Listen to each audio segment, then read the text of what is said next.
August 18th, 1590. Governor John White arrives at Roanoke Island, expecting to reunite with the 115 settlers he had left behind 3 years prior. He finds the settlement entirely deserted. There are no bodies, no freshly dug graves, and no signs of a struggle or a battle. Along the perimeter of the fort, he discovers a single piece of physical evidence, the word CROATOAN carved into a wooden post.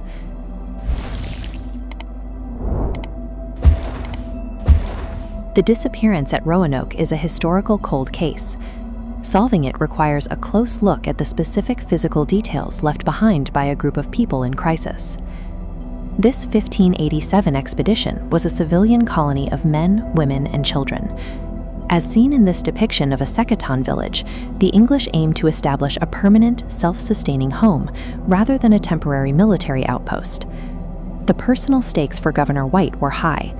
His daughter Eleanor was among the colonists, and shortly after arrival, she gave birth to his granddaughter, Virginia Dare.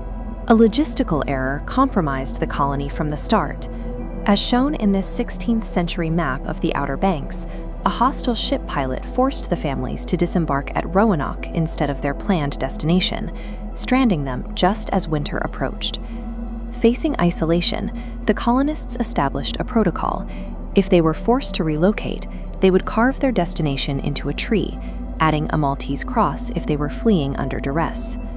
This forced landing turned the mission into a struggle for survival, starting a countdown to winter before the first houses were even finished.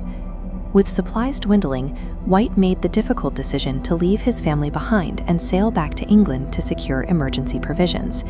He expected a quick turnaround, but the outbreak of war changed everything. Queen Elizabeth commandeered all English ships to defend against the Spanish Armada, trapping White in London for 3 years.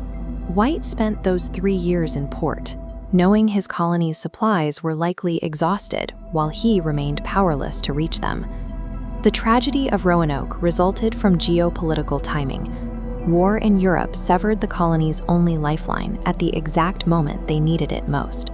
When White finally returned, he observed that the wooden houses had been systematically and carefully dismantled, not burned or smashed. He also found deep trenches where heavy iron equipment and personal chests had been buried, suggesting the colonists intended to return for their valuables later.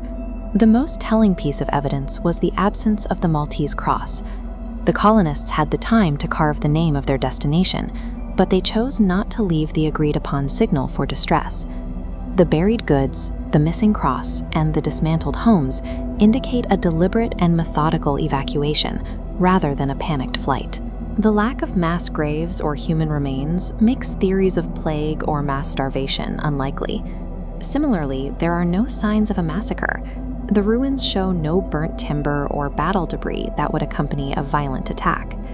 Modern archaeologists view the CROATOAN carving as a literal signpost identifying Hatteras Island.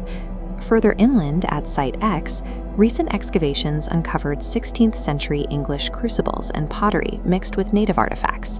This suggests the group survived by integrating into established native trade networks.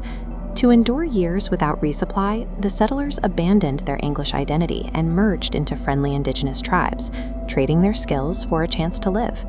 The strategy ensured their survival, though the individual story of Virginia Dare is lost to history. Subsequent generations built a myth around the lost colony, but the settlers left a clear directional sign for anyone who knew how to read it. The settlers of Roanoke survived by erasing their presence from the map and hiding in plain sight within the American wilderness.